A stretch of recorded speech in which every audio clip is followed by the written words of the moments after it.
എന്നെ ഈ വീട്ടിൽ വെച്ച് മുഖാമുഖം കണ്ടിട്ടും നന്ദൻ കൊല്ലാതെ വിട്ടത് നിന്റെ ശുപാർശ കൊണ്ടാണെന്ന് പറഞ്ഞു. അങ്ങനെ നിന്റെ സൗജന്യത്തിൽ അവന്തികയ്ക്കൊരു ജീവിതം വേണ്ടെങ്കിലോ? നിന്റെ കാൽച്ചുവട്ടിൽ അടിമയ്ക്ക് തുല്യം ജീവിക്കുന്നതിനേക്കാൾ അവന്തികയ്ക്ക് ഇഷ്ടം രാജാവിനെ പോലെ തന്നെ മരിക്കുന്നതാ.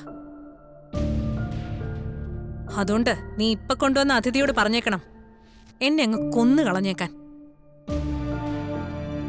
അതല്ല, എന്നെ ഈ വീട്ടിലിട്ട് ഭരിക്കാനും കഷ്ടപ്പെടുത്താനുമാണ് നീയൊക്കെ കണക്കൂട്ടിയിരിക്കുന്നെങ്കിൽ അത് വെറും സ്വപ്നം മാത്ര.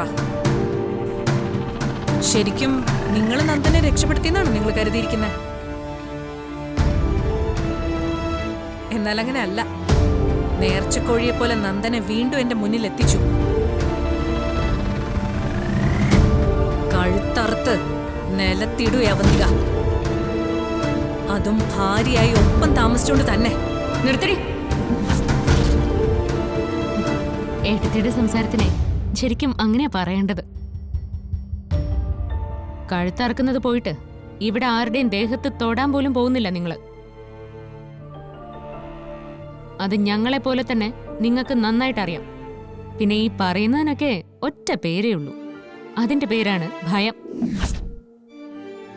നന്ദേട്ടനെ കണ്ട് പകച്ചു നിന്നതുപോലെ തന്നെയാ ഇനി അങ്ങോട്ടുള്ള ഓരോ നിമിഷവും.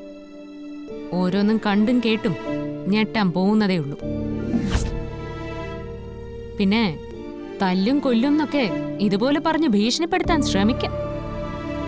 ഇതാളുകൾ വേറെ ആയതുകൊണ്ട് ആ ഭീഷണിയിൽ ഒരു തരി പോലും പേടി ഞങ്ങൾക്കില്ല.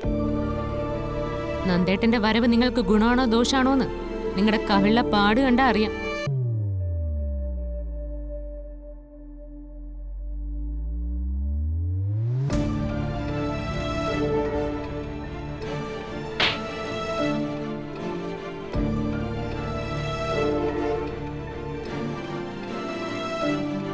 എവിടെയും കയറി ചെന്ന് ചോദിച്ചു വാങ്ങുന്ന സ്വഭാവം നിങ്ങൾക്കുള്ളതാ.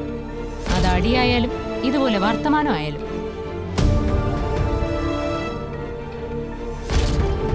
നേരത്തെ എന്താ പറഞ്ഞേ? എന്റെ സൗജന്യം ആവശ്യമില്ലെന്നോ?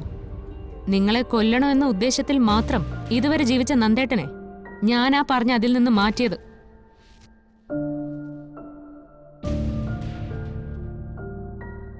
അത് നിങ്ങൾക്ക് മാപ്പ് തന്നതുകൊണ്ടൊന്നുമല്ല.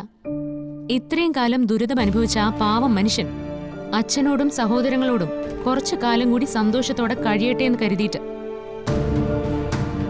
ഇന്നു മുതൽ അവന്തികയുടെ ഓരോ ദിവസവും അർച്ചനയുടെ സൗജന്യം തന്നെ.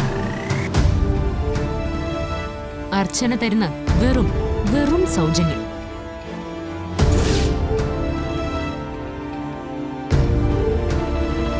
ആ സൗജന്യം ദുരുപയോഗം ചെയ്തു എന്ന് അറിയുന്ന നിമിഷം ഈ പരിമിതമായ ഓഫർ അർച്ചന തിരിച്ചെടുക്കും. പിന്നെ ഇതുപോലെ രണ്ടു കാലിൽ നിൽക്കാൻ അവന്തിയേക്ക് ആവതുണ്ടാവില്ല. അതിനാരുടെ സഹായം അർച്ചനയ്ക്ക് ആവശ്യവുമില്ല.